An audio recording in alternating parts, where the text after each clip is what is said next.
Dobrý deň, milí sledovatelia, vítam vás pri 8. časti tejto videosérie.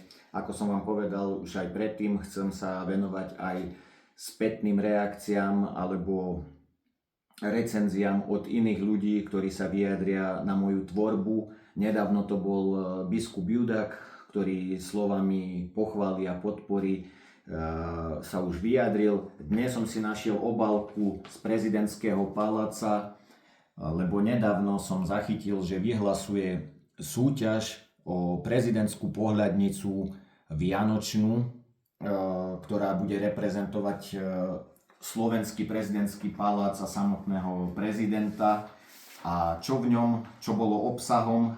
Takže takýto krásny sprievodný list, hlavičkový papier, takisto slova, ktoré zhodnotili prínos kresby, ako bola spracovaná, čo na nej videli ako pozitívne, jednoducho ocenili ľudskosť, autentickosť, presne to, tie faktory, ktoré som takým istým spôsobom spracoval aj vo svojej knihe. Jednoducho začalo sa takým istým spôsobom kresliť, ako aj v knihe, tak aj táto vianočná pohľadnica. Čo ďalej bolo obsahom, bolo to takáto milá kľúčenka, potom fotografia prezidenta s jeho podpisom osobným a ďalej takáto knižočka, kde si môžete niečo vypísať, respektíve notes, kde si môžete niečo zapísať. Nebojte sa, nie je to žiadna šeková knižka, je to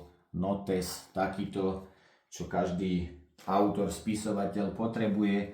A hovorím, jednou vetou by som chcel iba povedať, pri pohľade na vašu pohľadnicu nás zahrialo pri srdci, pretože z nej bolo cítiť, že každý z nás vie svojim kúskom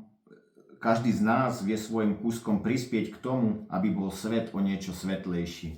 Ešte raz hovorím, je to pozitívna spätná reakcia, dodáva to váhu ako jedna, ako aj druhá, obracia sa to na moju tvorbu, čiže je cítiť, že takéto elity kultúrneho, spoločenského diania sa k tomu vyjadrili, čo ma nesmierne teší a vážim si to úprimne.